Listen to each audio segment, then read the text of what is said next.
Имаме си добрата стара лутеница срещу китайския продукт за 5 лева. Perfect. Oh my god. Isn't it great? Chris. I know, it's... Вземи ми парите! Другия път ще го използвам върху тебе с тези пари.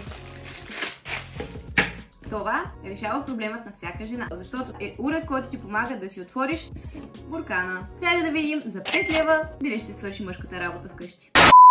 А сега минутка за нашия спонсор. Спонсорът на това видео съм аз. Всички пари излизат от моя джоб. Затова единственото нещо, което ще ви помоля е да ме последвате в YouTube, където освен тези шортсове качваме и видеа. И също така в Instagram, като в Instagram има и допълнителни изненади, за които там ще разберете първи. Имаме си добрата стара лутеница срещу китайския продукт за 5 лева.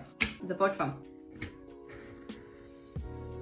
Нещо не можах да го разгадая в началото, но сега вече разбрах, че трябва да се затегне. И тогава вече, когато е затегнато, аз толкова усилия влагам, че по-добре си го отворя сама. Когато се затегне вече...